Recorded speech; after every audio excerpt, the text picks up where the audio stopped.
Damn, J Bird, merch, that's you.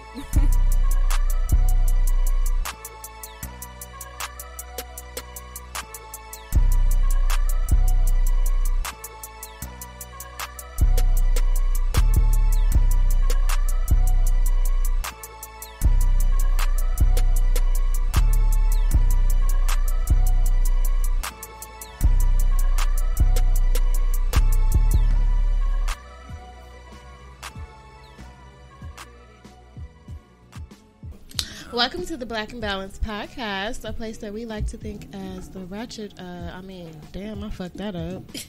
The happy medium between ratchet and righteous. Happy Sunday. This is the last weekend of Women's Month, the last day in celebration of Women's Month. So I have some beautiful ladies here with me to join us on this episode. 21 questions of self-care. We are going to be asking ourselves questions that no one else asks us, things that we don't even think to stop and consider, things that we don't think to stop and implement. And we just want to heal ourselves and talk self-care. So first we have my bestest friend, Mrs. Yanae Wilson, coming to us from His Mommy Vlogs. I am so happy she is here. You know what? I don't think you and I have ever gotten together for an episode, and it's so interesting that this just came about on a whim. Like, it wasn't, like, super planned or none of that. No, but I think that's how the best conversations happen. Absolutely. Maybe if one of our, like, phone conversations or text conversations got leaked. Yeah. That'd be a great episode. Right. That's another episode. And then we also have Melania from Nails by Marjani. I always love your nails. That's how I think I started following you, actually, on social media because of nails. I was looking to get my nails done, and Brittany tagged you in my post. Yeah, she's like, go to my sis, go to my... Oh, nail cam, let me see your nails right now, what they look like. Nothing. Oh, they're not done. Okay. No, because I'm making nails. I'm shipping orders out. So when you do the nails, do you not have nails on? No. Like, can you work with them? I used to be able to work with acrylics, but I'm so used to not having them now. Yeah. That I get acrylics and I don't know what to do. Really? So I'm a press-on girl. Yes. I'll turn myself into a press-on girl. I know, I'm cute girl. They look good. They look very natural. Look, y'all know I make a budget for nails. It's serious to me. It is very serious to me, and I get emotionally attached to my nail techs. So when they be trying to move, like, oh, me and my man want to move, like, I'm gonna call his PO because y'all need to stay. Find a reason to stay. But thank you all for joining me today, and just to start us off, what we're going to do with our questions, we have all of our questions here in this little box. I'm going to be a little bit more classy and start wrapping my little boxes in something cute. You know, some little tissue paper. This is ghetto.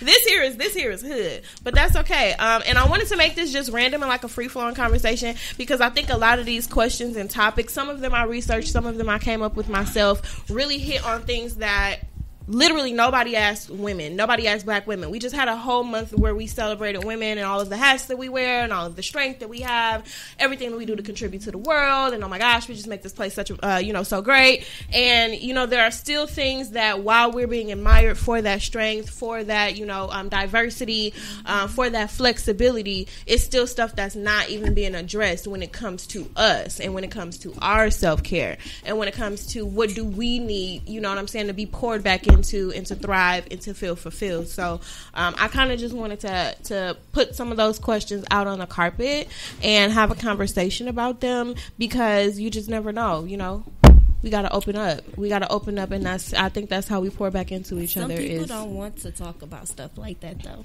Facts. That is very true, and I think that if someone is closed to talking about them or what makes them happy or, things that make them fulfilled, then maybe they need to really have a conversation with their own self first as to why you can't even address that, because that's a trauma by itself. Like if you can't even address your own happiness or what it takes to make you at best, you really, it's a little bit more work that needs to be done. So who wants to go first? You want to go first? Go ahead. Reach it. Yes, go ahead. Okay. Oh, wait a minute. Did I accidentally cut it? Let me see. Y'all look. What does that say? Oh, dang, this was supposed to be too quick. Okay, just save this one because I know the other half of it. Act like that didn't happen. What is your mental care routine? That's a good question. Yeah. Okay, so keeping it real is about like 8 of me, 9 of me inside of me. So I have to compartmentalize with where my issues are coming from, whether that's like from personal, this work life, number 1, number 2, or number 3. But I'm a writer. Like I have to write things out. I have to release it that way, other than just like praying or saying like, okay, it's gonna be okay. I have to write it out, and half the time I'll write something out and I'll burn it.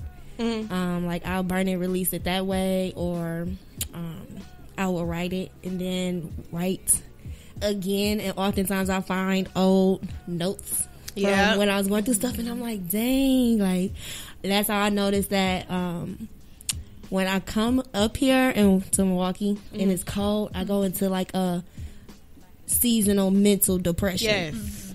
And I noticed that last year when I had found the note from like 2 years ago, a year ago, and I'm like, oh my gosh, every time I come here around this time, it's the same thing. So let me analyze, compartmentalize, and but I am a reader, regardless of what it is. And I have to just kind of take my mind away from everyday reality, like find a little piece of escape. But no, that is good. I think writing is probably one of the best outlets, because it's really like you can say anything. It's so many different ways that you can express your emotion, and when you are writing it out, it's just different gratification. Like I'm putting this shit on paper. I'm either making it real or making it go the hell away. Yes. Best friend, what about you? I would say the same thing. Like, I'm a writer as well, so I have to write how I feel. Yes. Or else it's not going to get dealt with properly. Because when you're writing, you're literally writing your feelings, so you have to be authentic. So I feel like writing and, like, just being by myself helps a lot. Like, I don't need to be around nobody right now. I just need to be by myself. I just need to write. I just need to chill and, like, get the vibe going. Like, when I write, I got my incense, I got my candles, I got my pretty little notebook. Like, I make it a whole moment to, like, make sure that I feel comfortable and that I actually get out how I feel. Yes, I had I listened to Therapy for Black Girls, they podcast, and she was saying how if you make something a ritual, it makes it easier to make it a habit. So like nighttime rituals, when it's time for you to go to bed, instead of just passing out, going to sleep, you're tired, you might have got out the shower and just fell asleep. Make it a ritual. Like, okay, I make my tea before bed, and then I light my candle, and then I, write if that's what you do at nighttime, or read, or something. Make it something that your body knows, okay, we're going under rest now, and we're practicing something that we are familiar with now. This means peace. So I definitely agree with you both ladies. Writing, I've been journaling for forever. Like literally I have diaries dating back to like 5th grade. Like every time I moved, I keep diaries, I keep class notes. Me and Sierra got class notes. I still have notes that we passed each other in middle school, like poems. I just go back and read that stuff. Like, girl, what were you going through? I found a folder, the fold-up folders, the paper ones with the little punch hole things. It's so funny. I took it to my mom, like, don't you feel bad? But I think it was from like 5th or 6th grade. And I had my acrylic full sets for $2.25. I had my manicures for like 75 cents. Oh my God. And then my cousin. What year was that? Right. Like, girl, you were the plug. I used to steal her MAC makeup and do our makeup at school. We had the little desk that opened like that. Yes. And I'm like, look at me, 30 now. Do you feel bad for like whooping me for that? She like, no. I'm like, look at what I've become. This was manifested before I knew anything about manifestation. Best friend, it's your turn to pull a question on a V-Line. Let's see. Okay. This was good. I ain't never heard this one. Yeah, this is actually good. I keep cheating because I keep seeing these two-parter questions. Nah, look.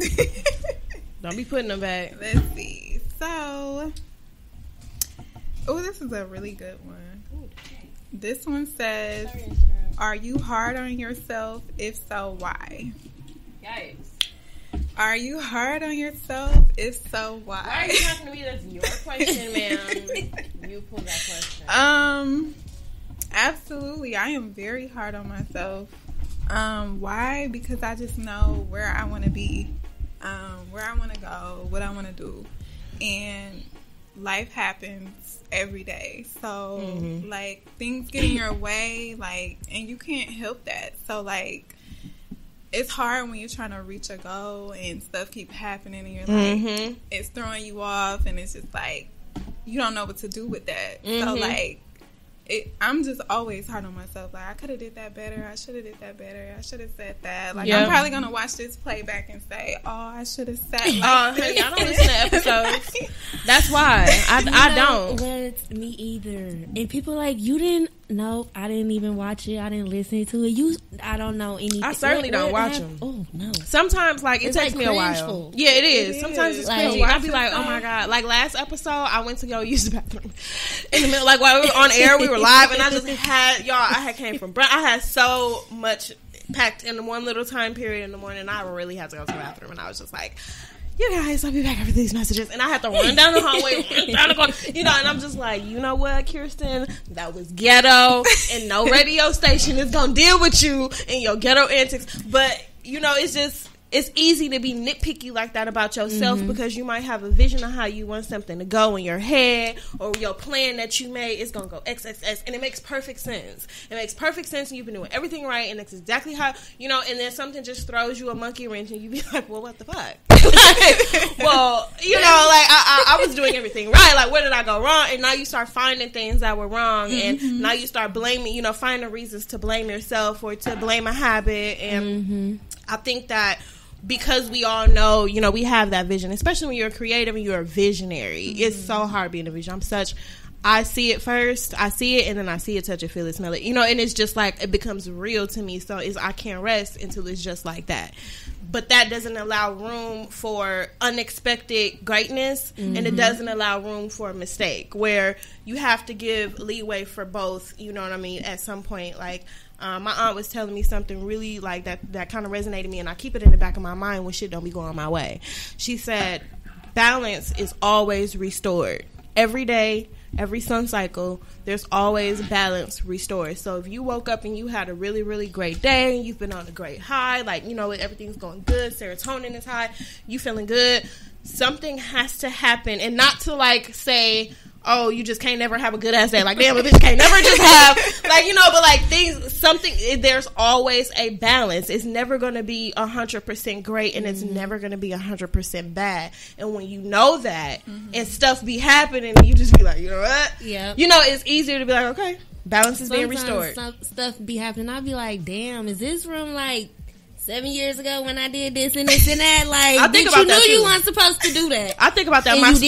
Karma return. Yeah, so I be thinking about that all the time. I feel like that too. Yeah. Like, dang, I did. And I be like, dang, okay, universe, you got me. Damn, you got some lick back. All right. Karma right here. I knew it. Yeah, yeah. And like, it'll be like, dang, like, what the fuck? But then I know that's where it come from, because it be in the back of my mind, like something from back then that I just knew, like. Balance. It's always restored. All right. Get the box so I can get my little question. Let's see what you get, best friend.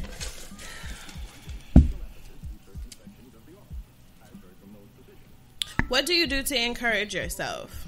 Oh, okay. That's a good question after what I just pulled. Yes. Balance. Ooh. That is definitely balance. Look at that. So for me to encourage myself, like I said, I'm a writer. I write. I make plans or lists of things that I want. Like, when I get really, really excited about something and really inspired, I either write about it or voice record. Like, that's also something that I do to kind of release along with journaling. I voice record because I can go back and listen to that even when I'm super emotional, even if I'm just driving, even if I ended up ordering me some damn food off of McDonald's. You know what I'm saying? Like, I'm just still on the voice record talking, like, to myself. And I ain't all the way there, because I talk to myself like I'm talking to somebody else. I'd be like, bitch, look, I talk Like I'm talking to one of y'all. Girl, like yes, like I have to do that so I can go back and listen to it. So like when I need encouragement, sometimes I go back and listen to those old voice recordings, and I'll be thinking about where I was that day, or you know, that week or that month point in my life where I was feeling like that, and I'll be like, damn bitch, now you really kind of doing what you said, or you kind of feel better, or you learn from this lesson, you survived that. At that time, that was the worst thing ever, and the whole world was coming crashing down around you, and now look at you. The world is coming crashing down around for a whole nother reason, which means you survived the first time, so you can do it again. Like, you know, like, so sometimes that'll help me. And I am really big on affirmations. Like, since I always preach about affirmations, I know I say that like every third episode. I don't give a damn, y'all gonna get tired of hearing about affirmations. I don't care. I love to just listen to good things. And what I've learned now is to, when I'm feeling good, so when I'm on like an emotional high, I try not to reserve one practice for one emotion. Like, oh, I only journal when I'm sad, or I only voice record when I'm angry or whatever. So like when I'm feeling good, I'll say some affirmations and record them so I can go back and listen to them when I feel shitty. And I just be like, you know what, you're right. You are there be that bitch. That's a good idea. I never thought about. I do that with my voice recording. Yes, tell yourself, because sometimes you just need to hear that voice. Like I'm big on like I don't know what it's called, but like I really like.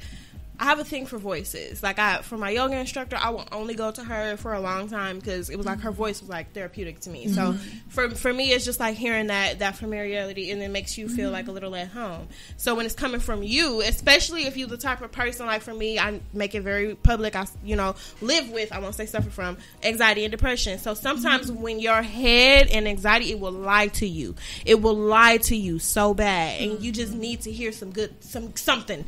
Like I need somebody to tell me I'm a bad bitch today. I just need somebody to tell me my booty getting bigger, or like I'm doing really good, like something good. So a little reassurance. Yeah, a little reassurance, and it feels good when it comes from you. If you gotta record yourself when you looking cute, like yes, you know, and telling yourself all your stuff, do that. If you got a voice record, whatever you got to do, but it helps when it's coming from the same voice that says I'm not good enough.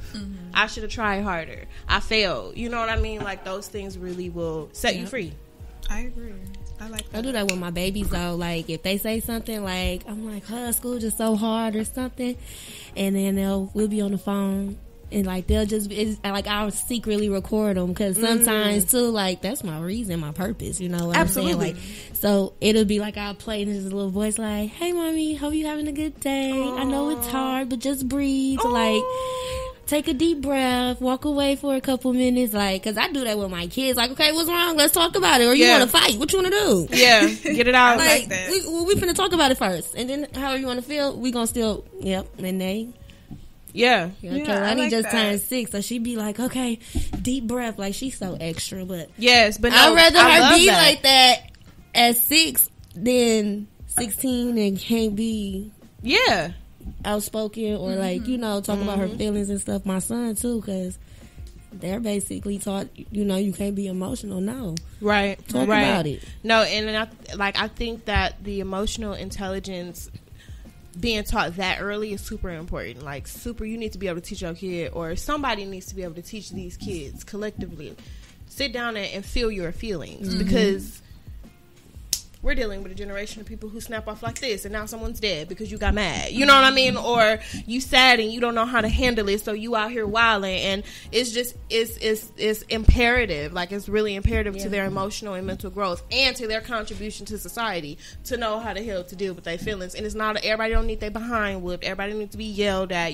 But I think that the more like our society evolves, the more that those practices will become normalized. Absolutely. Yeah, because now you're starting to see schools that have meditation for the kids and yoga and stuff like that for like mental health. So I love to see when people do that like at home with their kids, because now they'll know like, oh, this is normal. We do this at the house. Right. Like this is not just something that happens at school. Right. I call it like progressive parenting. Absolutely. Because we have instead of doing vision boards this year, I did an affirmation board for the both of us. Yes. So we just picked something off the affirmation board and like speak on it every day. And now we're to the point where I could just say I am, and he'll fill in the blank himself. Yes. Like because that is something they need to know. Yeah. As well as me. Like, I still have bad days, and I need to go to my affirmation board. Like, what do I need to say to myself to feel better? Yep. Like, that stuff is so important. Yep. Like, all through the day, not just at the beginning, the end, like, in the middle. Like, because every day is not going to be great. No, yeah, and little boys. Like, you got a son. It's important for nobody teaches little boys how to. Right, and he's already saying affirmation. Like, I used to be like, because my son, he is really smart. He's about to be 11, but since he was young, we used to be like, you are you what? had him when you was 11? Like, how old are you? I'm sorry, that was real rude, but like, damn, I'm looking like 11, bitch.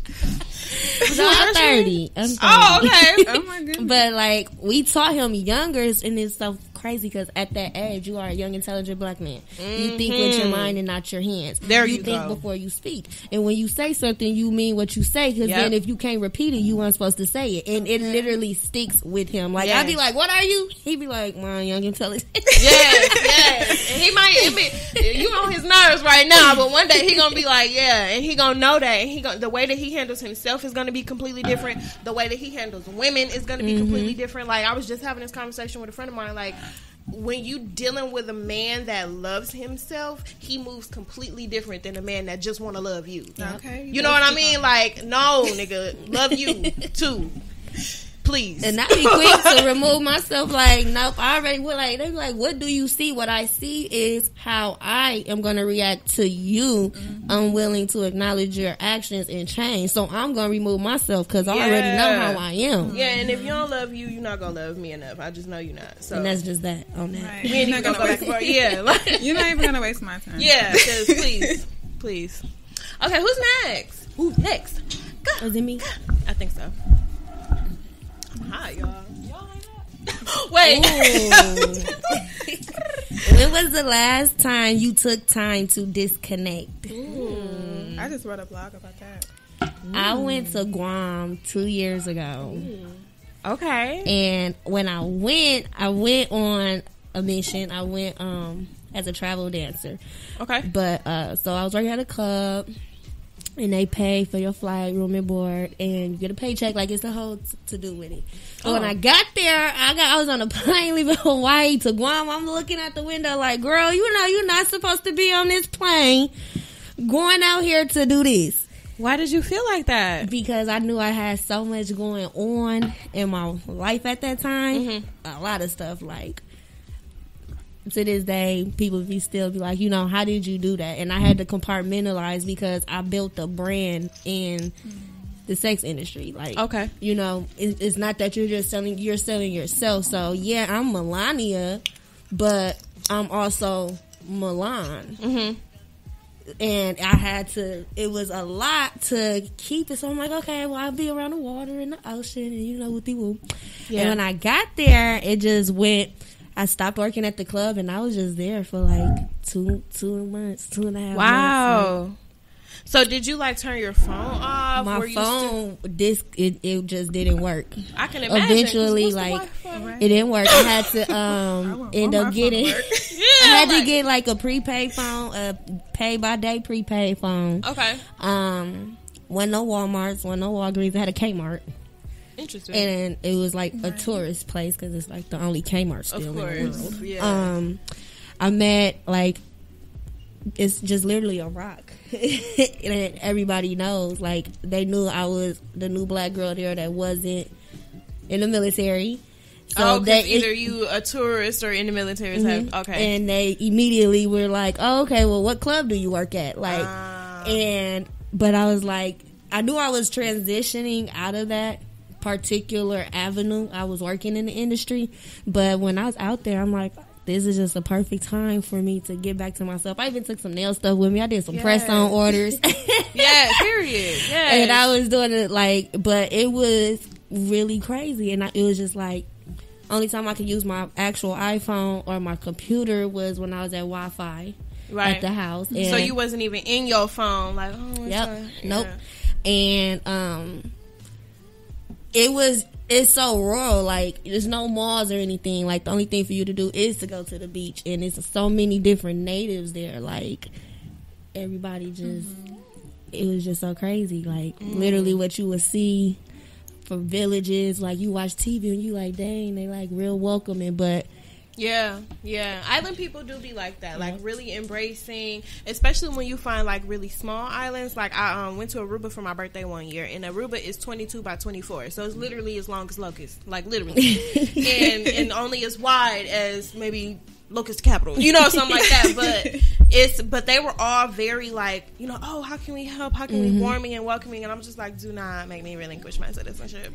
And I went to Guam with no passport. Yes, with no passport. You don't need a passport. Is we supposed to say that on the air? I mean, it's U.S. territory. I want nobody to come looking for you, because I'm gonna lie for you, sis. I'm gonna be like, I do not know where she was at. It's U.S. territory, but I didn't know that. Oh, really? Yeah. And so I was like, wow, like it was just literally flying in. You just flying over just water and in the clouds, and I'm like, dang, like I'll never really notice how we got clouds in Milwaukee, but when you come in this motherfucker, it's so dark. Clouds, and you know what I mean. But then we have our good days. It's like, so it just really made me appreciate. Like I came back just completely different, where I didn't have nothing but myself, like my real self, down to 7-year-old Melania. Like I had all the time in the world to just unlearn, relearn, shed, replenish. Like, ooh, that's a.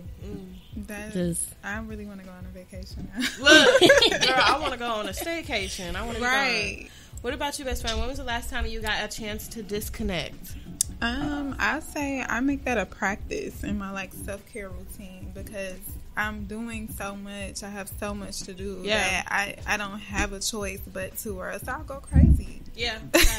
Like I do so many things, and if I don't, I'm not gonna be my best self. Yeah, sorry, I'm listening. So I say like probably like at the end of my night, like that's a part of my routine, that my phone is not, it's on do not disturb, or I might keep it on, but I'm not gonna answer it until tomorrow. What's your cutoff time? Like probably like 10, and even if I do respond, everything is gonna be short. I'm not gonna carry a conversation, because I've had people call me and vent at like 10 o'clock, and then it's hard for me to go to sleep because I'm worried about you, and I don't like doing if that. you got it. Yeah, right. I'll call somebody like, wait, what you doing? How's your attitude today? What's your mood? Like, or can you talk? Like, if they be like, no, can you like, afford my emotional baggage? Yes. On top of your own shit. Yes. Right, and I'm just like I'm tired of being that person. I'm tired of being that person. So I'm like setting boundaries for myself and my friends. Like, okay, this time is cutoff time. Like, I'm gonna respond to your text, but if we're having a heavy conversation, I'm keeping it light. I'll talk to you tomorrow. Wish you well, and that's it. So I definitely say like my nights and my mornings, those are my disconnect time, where I'm just reconnecting, and I'm listening to like affirmations. I'm listening to different things that's going to help and benefit me throughout the day. Yeah. So you're a blogger, so you have to be active in social media, and sometimes like, what is that like? Trying to disconnect, but literally, it's very hard. It's very hard because, for one, as a parent, like some people struggle with putting their children online, and I had that too. Like, he was doing certain things, and I'm like, this would be great content, but it's like you're not living in the moment if you're chasing content, or if you're chasing trying to record certain things, and you're like missing out on the moment. So it's just like, it's a hard balance, but it's just like, if it comes again, I'll record it. If it's not, whatever. Like I don't put pressure on myself there, but all the rest of the stuff that I do have to be very active on social media. Like with modeling, my mommy's group, I'm steady having conversations. Like it's over 300 moms that I have in my group, so they're either asking me questions or needing certain things or resources, because I am a resourceful person. So it's just like I'm always pulled in certain directions, and I'm just like, oh my goodness. But like you guys said before this podcast even started, like getting an assistant, I'm working on it. Listen, if you are an intern, a media assistant, you got some shmoney. At least amongst 3 people right here, honey, because I need some help. And a best nanny friend needs some help. Okay, like look, you need to double as a nanny and perhaps a dog groomer. I don't know. Those are like luxuries. Like that is it's a necessity. Not. Oh my gosh! So That's listen, I think that anything you build in your budget can be a necessity. Like everything doesn't have to be a luxury. Like if you say, look, I don't like to wash my clothes, so dry cleaning is about to be something that I do. Build that in your budget. Now that's a regular. Like absolutely. Don't get me started. Don't get me started on luxuries and like the stereotypes about luxuries against black culture and white culture. Yes. Oh my God, that's a whole other episode. I'm having a private jet. People be like, well, yes, I want my farm. I want my animals, and I want my private jet. No, I don't want to have to go through TSA. I don't want to have to. I'm going to the airport, but I'm going over there. I'm not going over there. Yeah, honestly. And I want my own little landing dock. Come on, kids. Let's go. Yes. The PJ, how much is gas? Like, what's gas? Whose go is it? I lost track. It's yours. Oh. Or is it? No, it's yours. It's mine. It's yours, which one? Look. No, it's not. It's not. It's yours. Who just had the question? I'm just going to pick. What was I had the, when was the last time you disconnect? Yep. It is mine. Okay. I'm glad maybe you it's keep the wine. Oh no, mom's got what's talking about. Oh, this is a good choice. This the half a question. Yes. Thanks. Shout out to mom. Okay, this is a heavy one. How do you mentally handle the stereotypes attached to a particular title that may resonate with you? Light, dark skin, baby mama, skinny, plus size. Oh my God, where do I even start?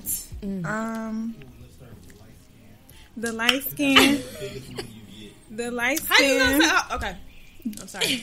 I don't think people ever refer to me as a baby mama, and I'm appreciative of that because I hate that stigma, and I hate even thinking about like baby mama or baby mother. Like I don't even want to do that either. Yeah. Like, but like, why does the or the ER make, like the baby mother's clearly a better mom, right? But the baby mama, like no, you can't trust that bitch. I don't even want to. Yeah, but like, why? Like, damn. I don't even want to deal with baby mother do too. They all like ERA. What? Like, why are we putting like these are the little what do they call them? It's like classism. You know what I'm saying? Like these little it's like classism. Like, oh, you a baby mama? Like, and then people want to make the like, oh, if you not with your child's father, then you a baby mama automatically. Yeah. And then there's a whole slew of negative connotations that comes with being. It is because like when I tell people like I'm a mommy blogger, I remember like I was having this conversation with this guy, and he was like, "Oh, is it about single moms?" Like, when did I even say something about? I'm finna smack you. Like it just was like it is a stereotype that people put on you, especially like being black. Like I've gotten that a lot. Like, how do you know I'm single? Like you just gonna say that, right? But titles are definitely, especially now, especially social media. Like the light skin one, I can go on for days with that. I can go on for days with that. Like people think you think you better than everybody. Mm-hmm. You speak well. They think you're white. Yep. That one is a huge one that I hate even having to address. Mm-hmm. Skinny. That one too. Like it's annoying. It's annoying. I hate titles. So I was listening to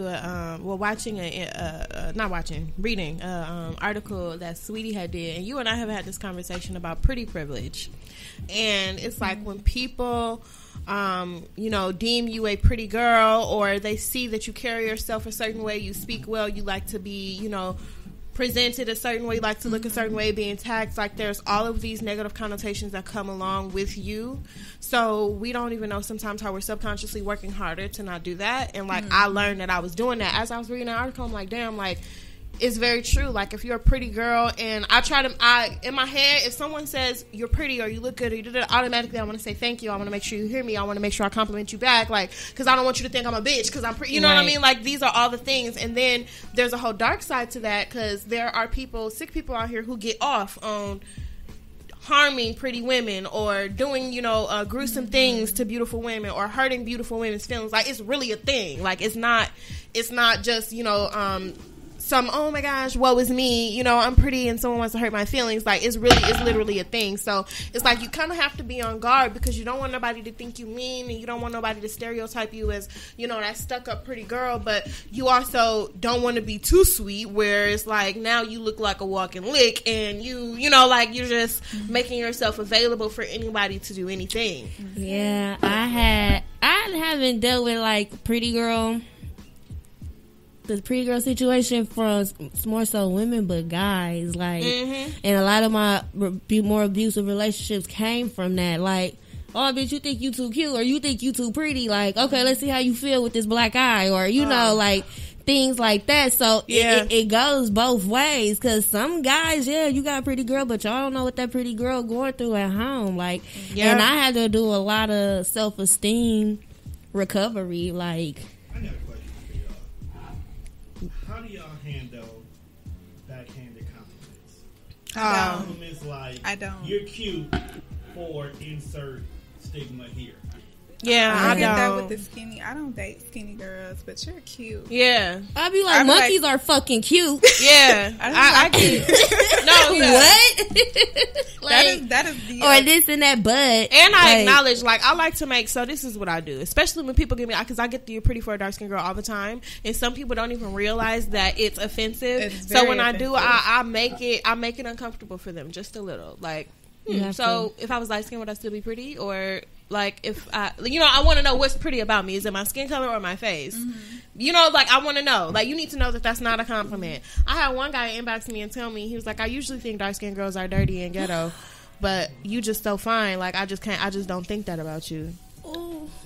So yeah, I'm supposed to feel better. No, he said dirty and evil. I'm sorry. He said I usually think dark skinned girls are dirty and evil, but you just so fine. I'm like, huh? That just made me like. So what do I look less of dirty and evil? Right. But I'm still like, what? Look, which one am I? Like, my less dirty or my less evil? Like.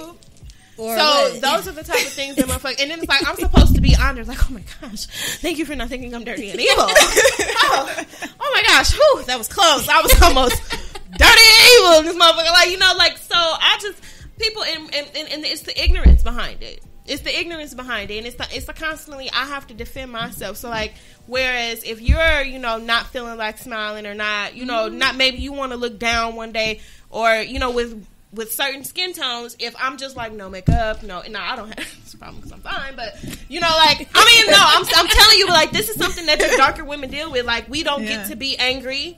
Because now you mad as hell. If you chocolate and you angry, you real mad. Like, you damn near a flight risk. You know, you don't get to just be mad. You definitely don't get to be irate. You know, you don't get to be so many different things. Apparently, you don't get to speak another language. I've gotten that. Like, I'm fluent in Spanish, and a lot of people just be super flabbergasted when they hear me speak another language. And I'm just like, well, I'm not supposed to be bilingual because, like, paper bag test? Like, nah, bitch, you can't. Who are not everywhere I go, they think I'm one of them. Yep. Everywhere I go, you know. So hell no, yeah, I play them first. I just want to know what they think they gonna say. Like, oh yeah, I'm gonna reach it down. Yeah, I don't play like that though. I'm sorry. So who was next?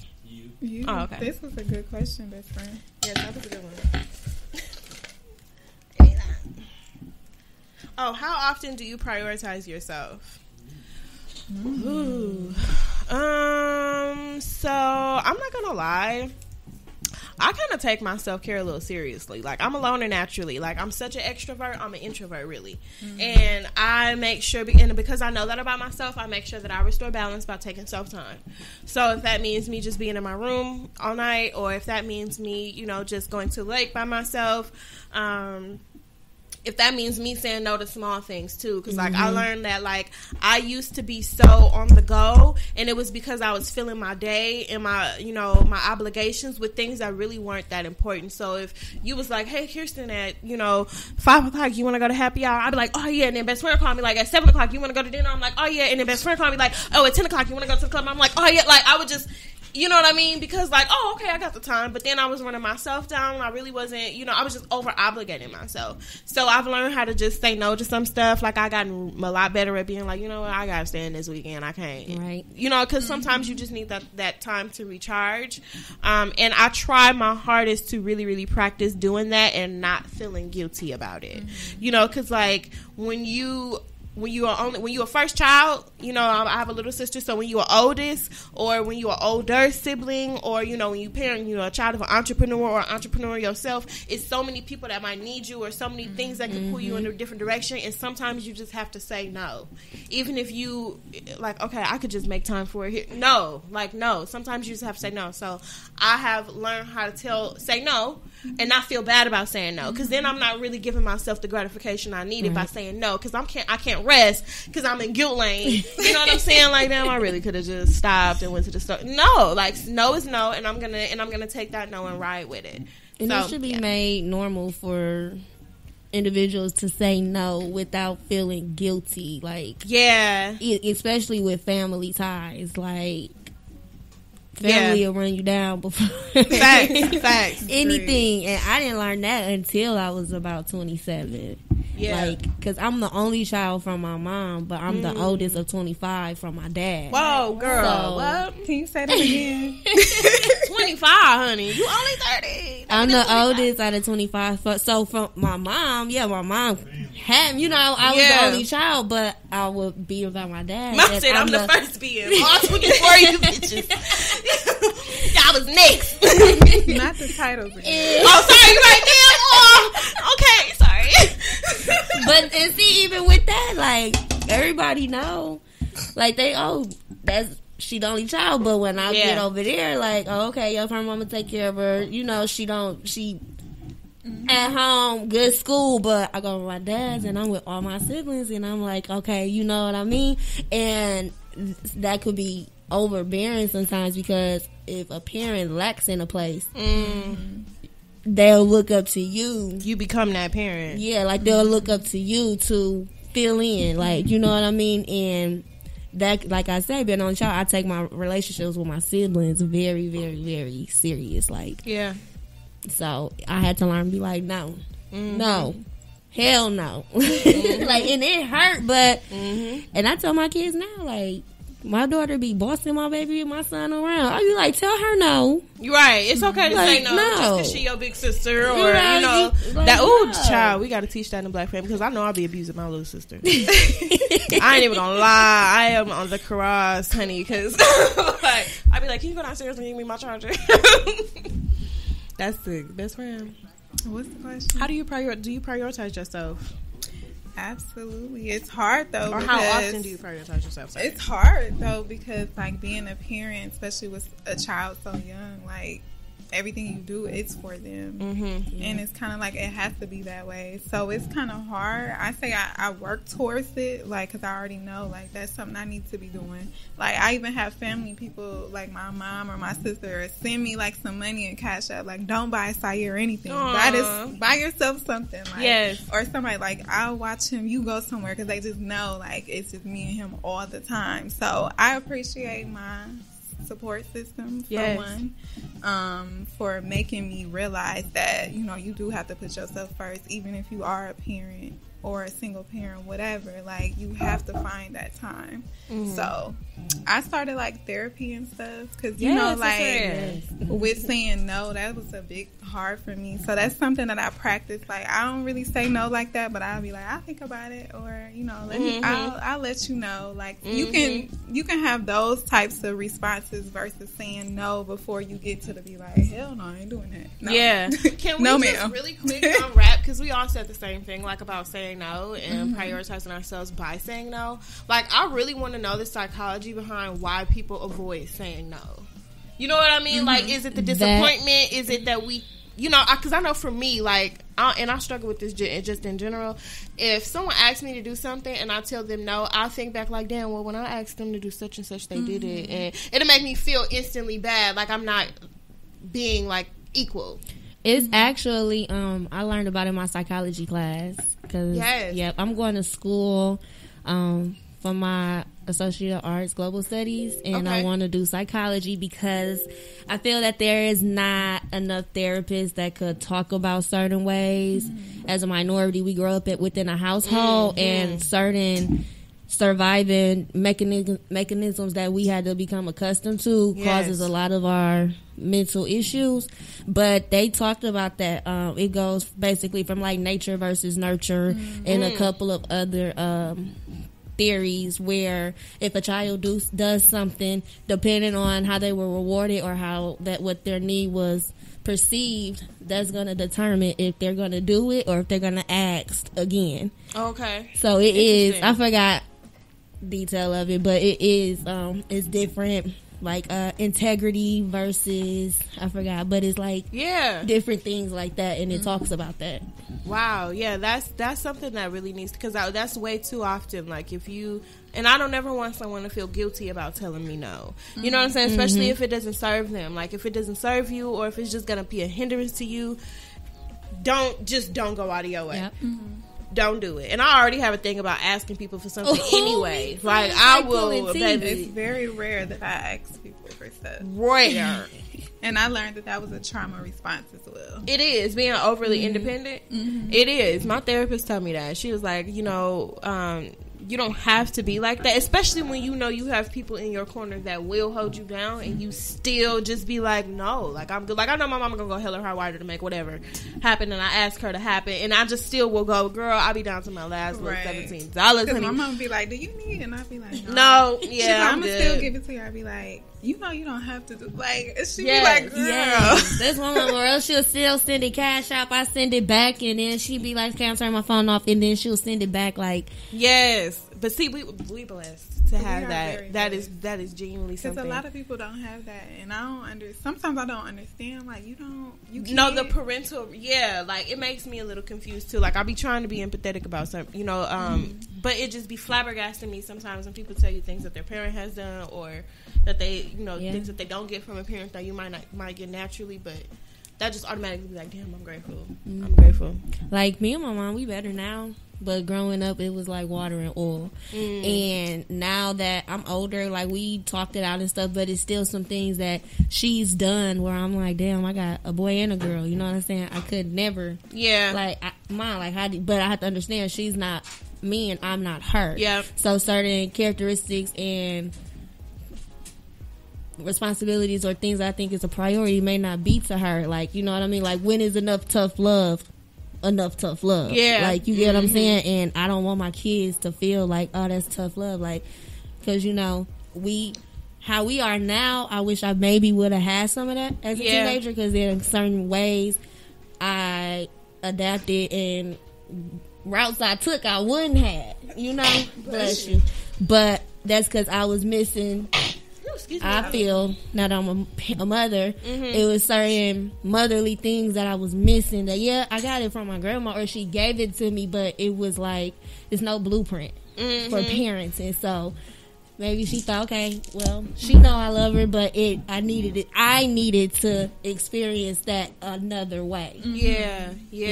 I can't imagine how hard that is as a parent, trying to figure out like how your child receives love, and like how can I love you and discipline you at the same time? How can I get through to you like, yes, I do care, but you was out of order, or this is how this shit finna go because you still need structure, things like that. Like I always remind myself, me and my mother are very close, and but we go through everything that everybody else go through with their mama. Sometimes you agree, sometimes you don't, and sometimes you have to remind yourself, like, think of your parent as a person first, and then as a parent, because I think we hold parents up here, and then you hold people. Like, anybody could disappoint you, but if your mama disappoints you, it's the end of the world. You be like, oh, everybody, and they not used to people probably saying that, because when I told her, I'm like, yeah, man, like, it's things that I probably said and done to you growing up, and it's things that you said and done to me that you're gonna say, no, it didn't happen that way, because it's not from your perspective, it's from my perspective. But I told her, like, I forgive you because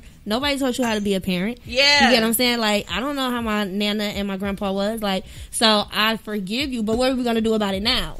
That part. Because I'm getting older, like, and I sent it to her in the text, like, okay, but how we finna figure this out now? Like, what we finna do about it now? Yes. And it was like, as children, we don't do that, or we don't acknowledge it or know about it to think about things that way. Like you said, is no, you my mama and my daddy, and then you're black kids don't get to disagree. Yeah. Oh, yeah, black kids don't. We don't get to disagree. You don't get to have an attitude. You don't get to. I know you ain't got no attitude like that. I used to. Girl, Kaylani be like, yes, I do. Because well, go think about why, and come back and let me know if it's a validated reason. Or maybe come back like, well, because you told me get out your face and I wasn't in your face, like. You right. You right. You know, but like, yeah, because we don't, and that comes from just generational ways. Yes, that trauma, like, it's literally, like, I was reading something and it was saying how, like, trauma is literally in our DNA. Like, some of the things that we do to our kids or to just to people that are younger than us, even, like, that superiority complex that we just subconsciously got. You sending the little cousin to go get the sodas out the cooler at the family reunion because you the youngest. Go. You know, like just all go do it. Little things. Yeah, like all Not of those the little things. send-off cousin. Because look, you got to go get it. I'm almost 30, honey. I'm not putting these nails in the ice cold water. Go get, I give you $1. Right. You can have another one too. I know Right. my mama said no. Is it your turn to pull? Whose turn is it to pull? Did you just go? What was the question? What was it? No, you just went. I just went. Okay. Y'all be doing a bad job at keeping up. And I'm not reading no comments. What would you tell? Why Why am I getting all these? What you get now? What you get? Okay, I got. What would you tell your 16-year-old self about self-value? Oh, Lord. Child. We don't need a while for this. Girl, why? Like, What I would say. you got some tequila. No, I'm just kidding. Mom, run it down, Julio.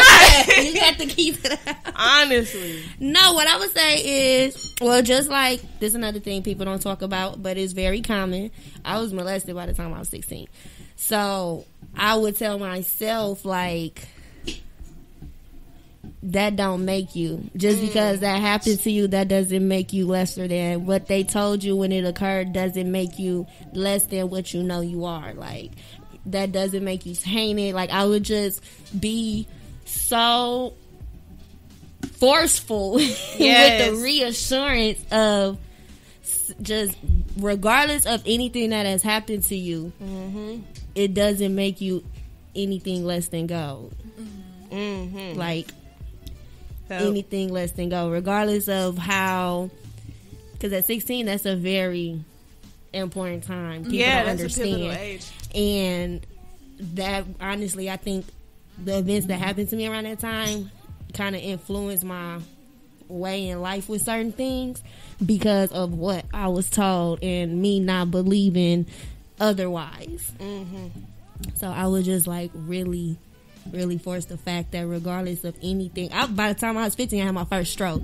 So, oh my God. Yeah, I'm a 2-time stroke survivor.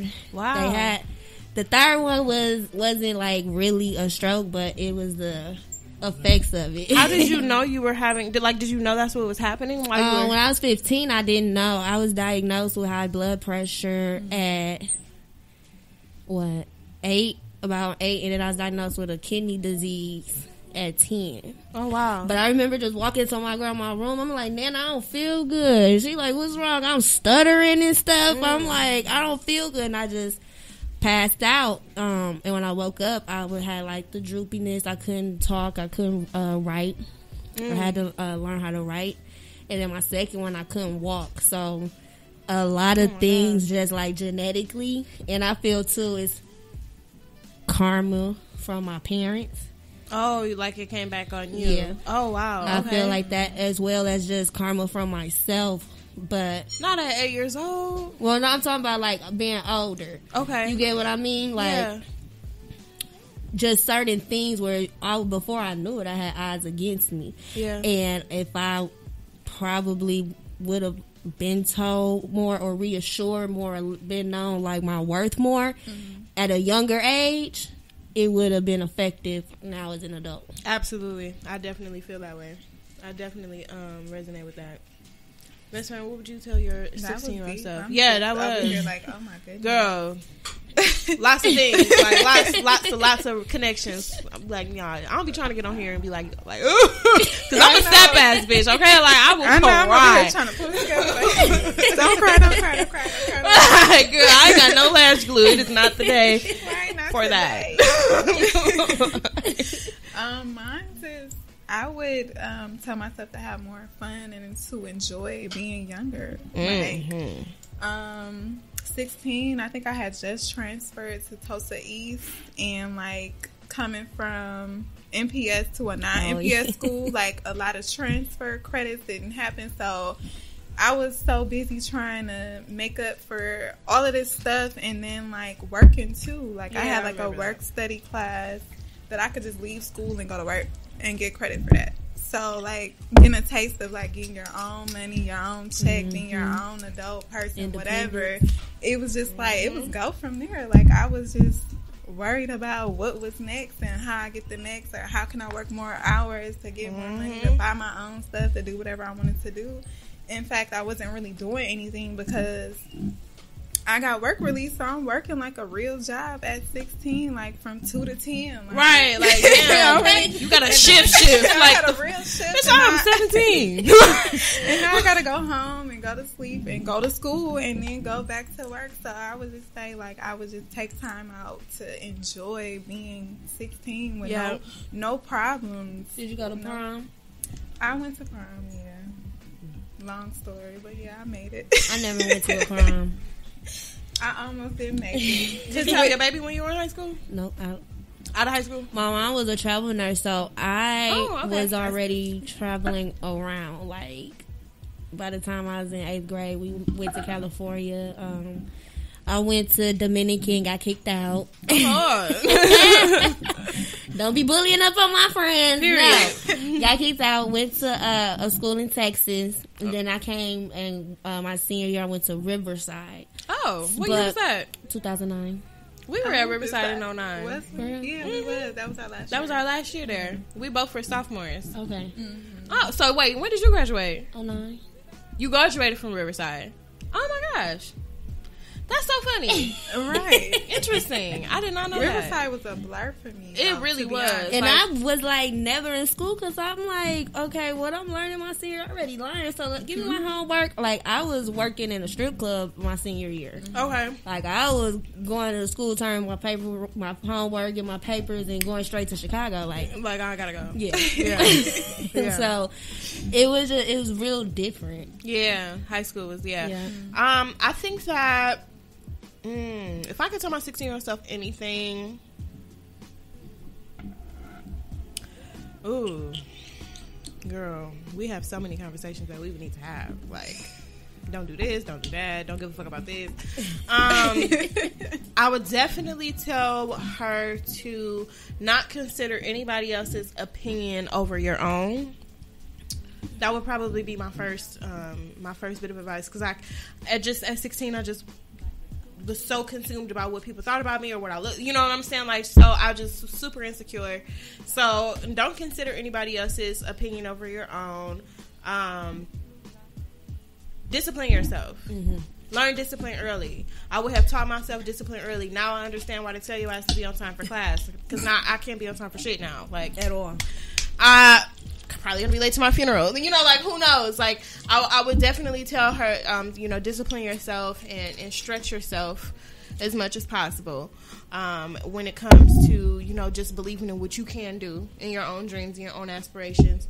And, I would probably just let her know that her worth is not attached to anything or any title or anybody. Like, you are worthy just because you are here. You are worthy just because you exist. You are worthy just because you are you. There is no other you, so, really embrace that. And I probably would have taught myself how to love myself a little bit earlier. And, so my mom always was like a luxury type of woman. She got her hair and nails done and her, all of these different things. So I knew about that in luxury, like, and in self-care, but I didn't know it was self-care. Right. But I really didn't know anything about, like, self-love. Like, this is how I show myself love. I would have learned that a lot earlier, or I would tell her about how to express that to herself, so you don't feel like overwhelmed when someone else does it. Like, oh my God, a nigga bought me some flowers. Oh my gosh, you know what I'm saying? Like, okay, bitch. Now I buy myself flowers every Friday, so I do still be like, oh, cute. But it's like, okay, bitch. So now you ain't got to buy none next Friday. Good, you said $12. You know, like right. it's. But I would just give myself those types of, you know, reassurances, because I was in a whole nother world when I was 16, a whole nother world, and I felt like I was in that whole other world by myself. Mm-hmm. So I just would want her to know, like, it ain't like that. Yeah. It ain't like that, girl. That's why I be like, I used to talk to girls, like, or when I used to do nails and stuff, like, oh, okay, you 17 when you turn 18, like, oh, that's your boyfriend. Like, I would keep it real with them, because nowadays it's way different than how it used to be. And I know times have changed. Like, if I had somebody like me around when I was that age, that would have been like, okay, well, you work at the club, save your money for this. Like, not just save your money. Like, no, put your money here. Do this. Do that.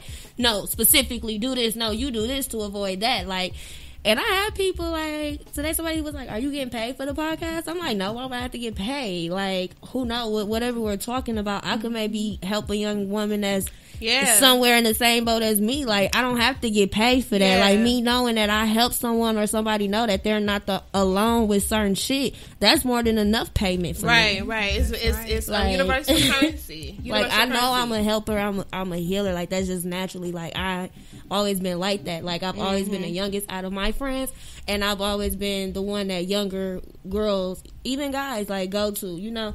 So it's like, what's your higher purpose? Like, you asking me, am I getting paid? I'm telling you no, because this is in alignment with my higher purpose. Like, I'm tapped into my higher power, so it's certain things that I'm not finna be looking to be paid for. Right. Like, And sometimes I don't think that people understand, like, when you are naturally a giver, you receive back tenfold. So, like, every time, whenever, like, I seen this dude the other day, he was outside begging for food, and I had just came from brunch, so I had my little bit of, you know, my little smoked salmon, and I really wanted the other half of that smoked salmon. I really did, like, but I was like, you know what, I ain't got no money, but I got some food, like, I got another half of this food. It was breakfast potatoes, it was good. I gave it to him, and it's just like, when you a giver, you don't give with the expectation to receive back, you do receive back tenfold. And whenever I see it, I'll be like, you know, just thank you, God, that you have my heart open enough.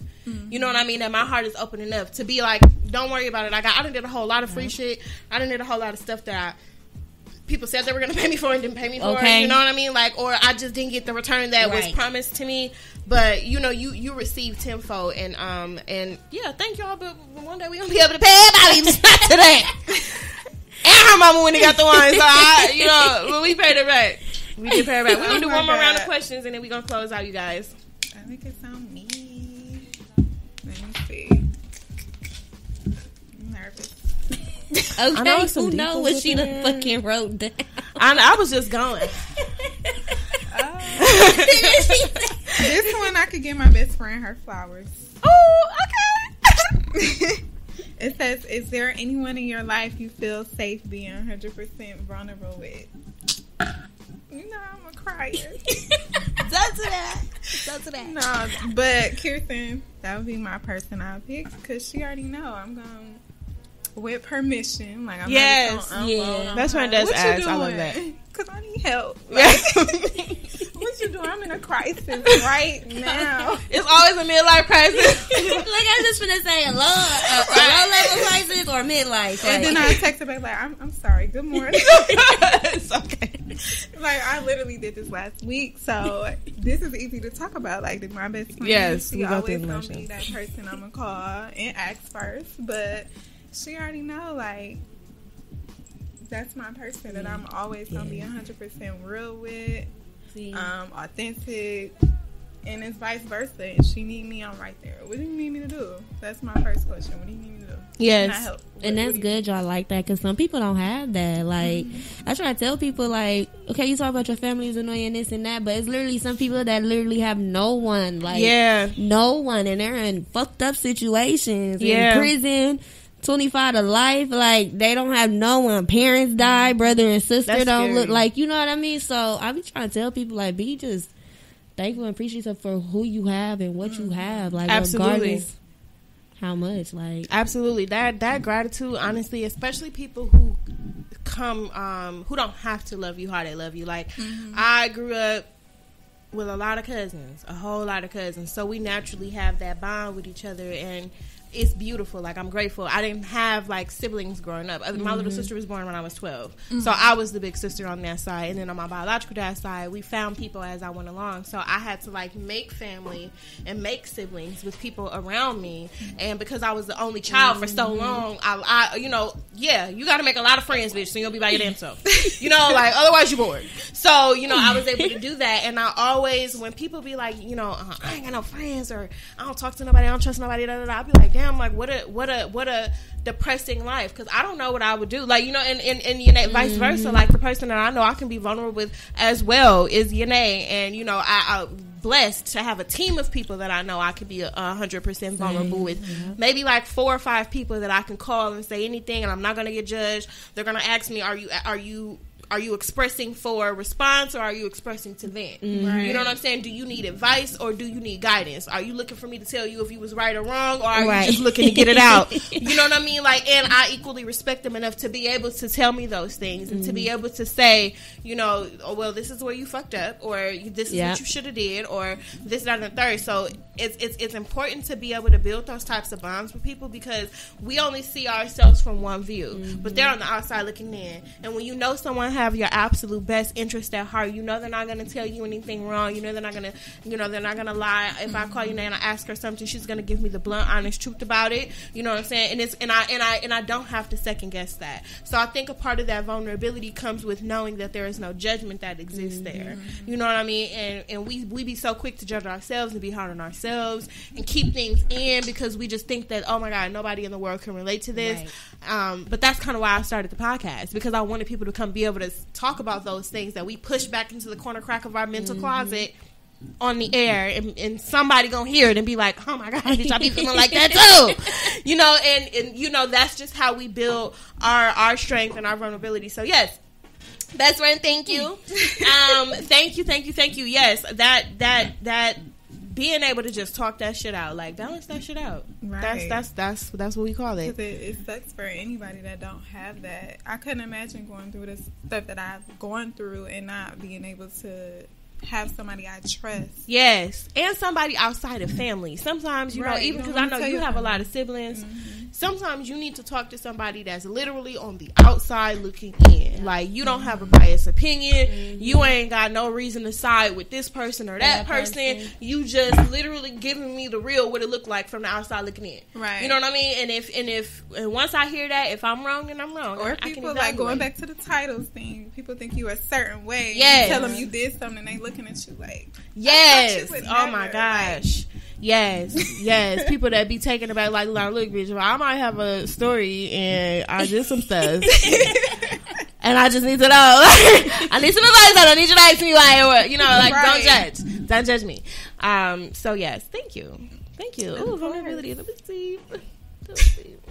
Is it my turn? This is gonna be our last question, and then we're gonna close out. Because we've been on air for what, hour and a half? Yeah.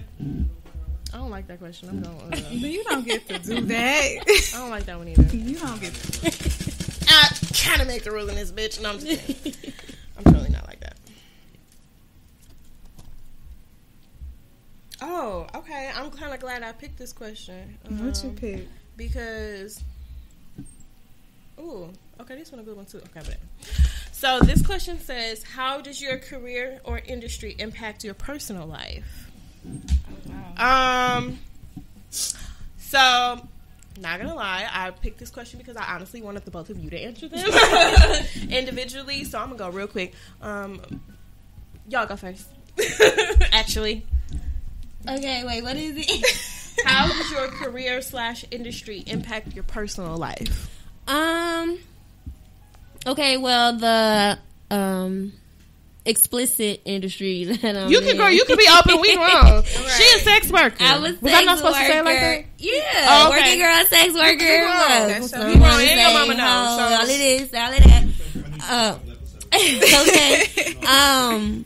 It was really different because some people know how so I'm never gonna.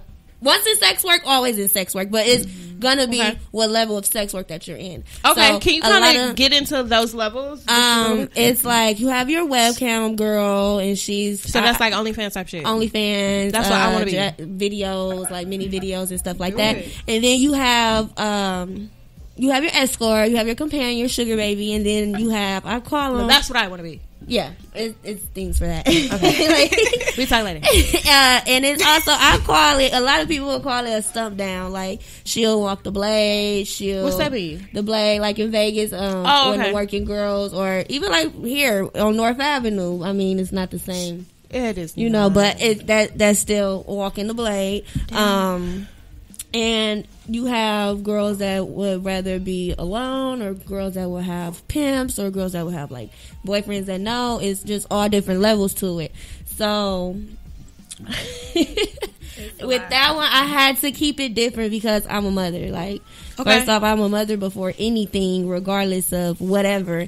And I have my business. I'm an entrepreneur before that. Right. But I had to keep it separate because a lot of people are like, oh, she work at the Money Ranch, or oh, she did this, or like, oh, she a prostitute, or this and that. But no, that's not what I am. That's just what you do. My persona that I have to compartmentalize with my personal life.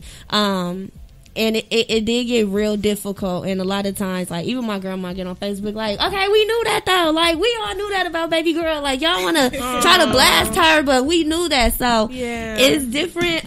With that, it was just really hard to differentiate and understand, like, nah, girl, that really ain't you. You know, this is what you do to make a living. And some people understand it, like, well, you could do something better. Well, I can, but it ain't the same. It's a choice. Like, that's what you want to do, and there's nothing wrong with wanting to do sex work. Yeah, and it could get real depressing though, because people don't understand. So with your personal life and your work life, that's where you have to compartmentalize for real and understand if you're gonna do it, you're gonna do it all the way. You get what I mean? Like, it's because it's so much on the mind. Like, times I would be like, boy, I'll turn this motherfucker up in here. Like, what you talking about? Like, what? No. But then I understand that's Melania talking. Yeah, like, I'm at work. I'm you know, person. like, you know, so it's just, it gets very tiring and lonely at times because, like you said, biased opinions. So it could take a real toll on your personal life. Like, sometimes people like, oh, what's wrong? Like, my auntie, she knows. Half the time, like, I talk about stuff, people be looking at me like, she lying, and she be like, no, she not. I was there. Like, but, like, at least having her would have been a way worse mental state without that, because it's so much. It's not like going to the office and working a job and coming home and, like, you know, you always gonna be in it some way, somehow. Like, no, I'm probably not gonna be at the strip club no more or nothing, but I have things I'm working on where I will be that go-to. Like, some girls are doing this stuff and they don't have a safe call.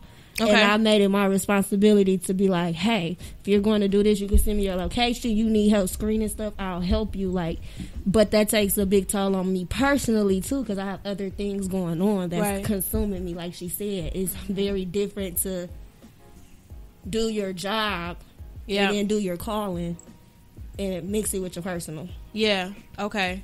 Yeah, wow. I can't imagine how it must be trying to separate yourself from work in an industry like that, especially when it's fast money. And I'm I'm in touch with myself, like, deep to my soul. Like, I done been somewhere and I call my granny, like, this ain't finna work. I'm finna be on my way right back. Like, I'm calling you because I know you finna answer. Like, you know, I know, but and that's why I'm going to school for what I'm going for, because it's not therapists that can. People understand fast money, like, that's an addiction. Yeah, it's literally an addiction. It's not an addiction. You know, I felt like attacked when you said that. Like, it is, and people don't. So, like, even with that, it gets real personal, because it's like, damn, I don't even have nobody I can seek anything professional from to help me with this. Cause how do you heal from that? Because I really still like the fast money. How I literally had to completely stop everything. That fat, yes. Like, cold turkey is like somebody that smokes cigarettes. I had to stop. Like, I'm like, okay, no, I'm not working at no club. Like, I told the brothels, like, I'm not coming. Like, I literally had to stop it. I knew that was needed for my transition. Even now, other day, I'm like, oh my God, like, y'all want me to work a job for how much? And then we're like, to go on a dinner date with me for an hour is $600. is $650. We gonna go to dinner for about 3 hours. I really wrong. It distracts. Like, you know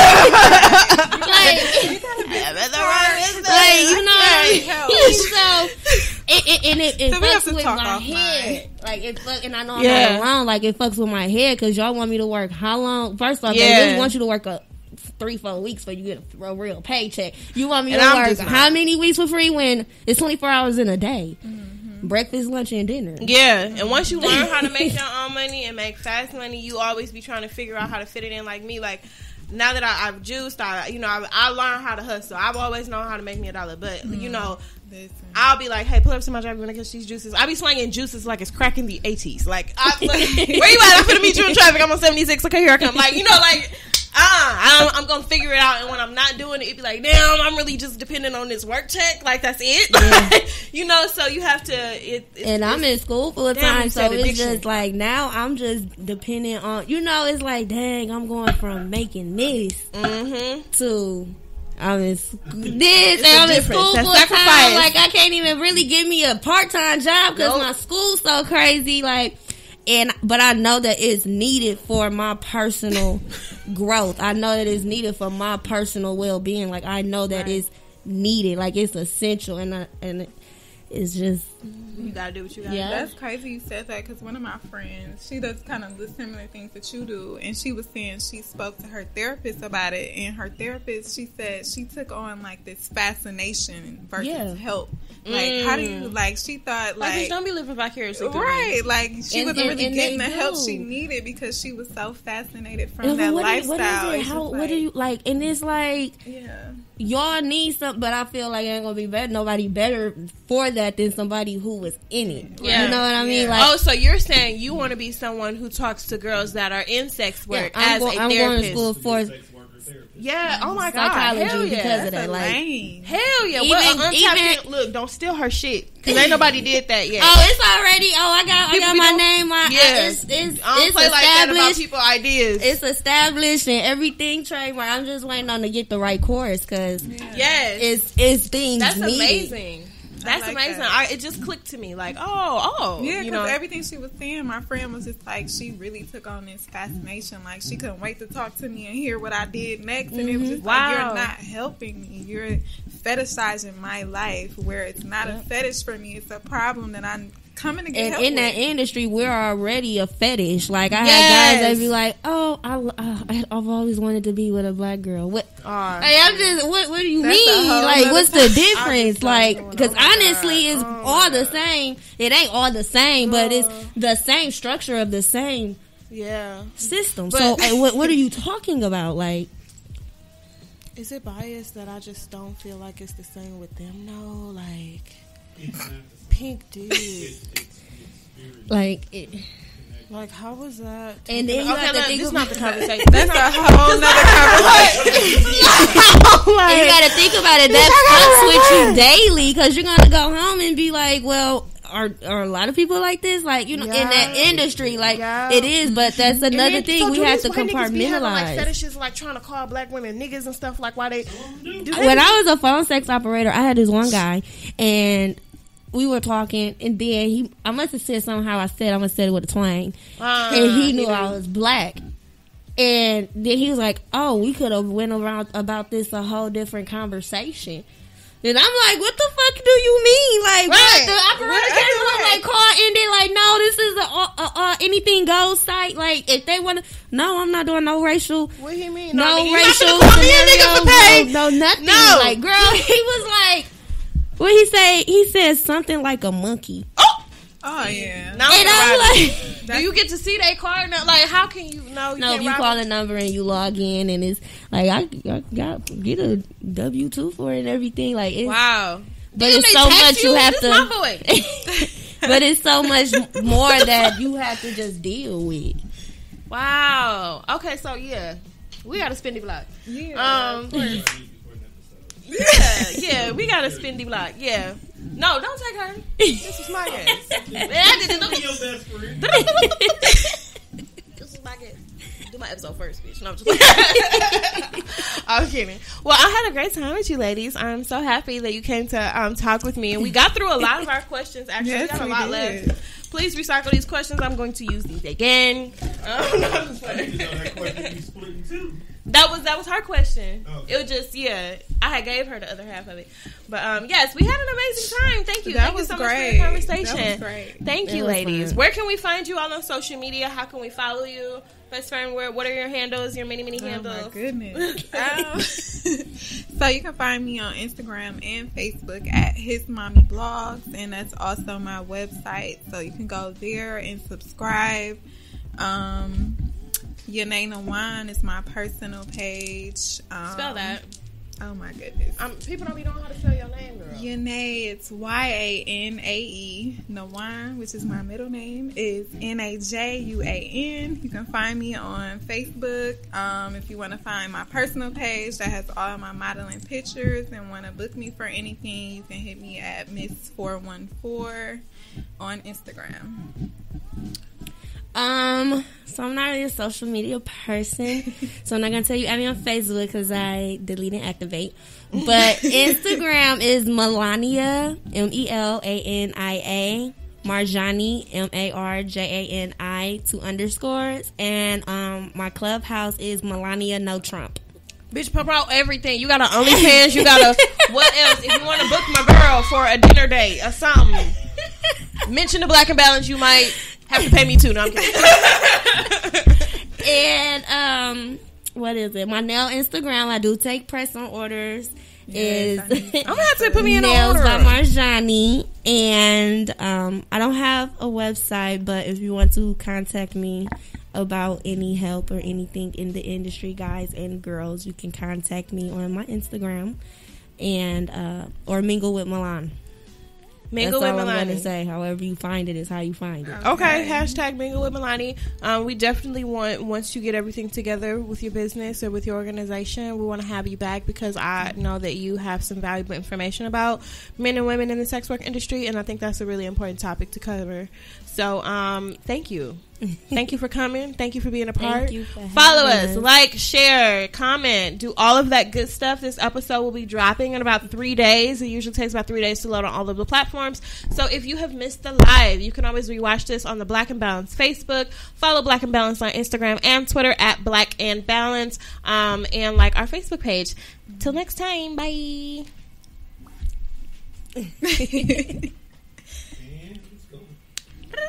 All right, that was cute.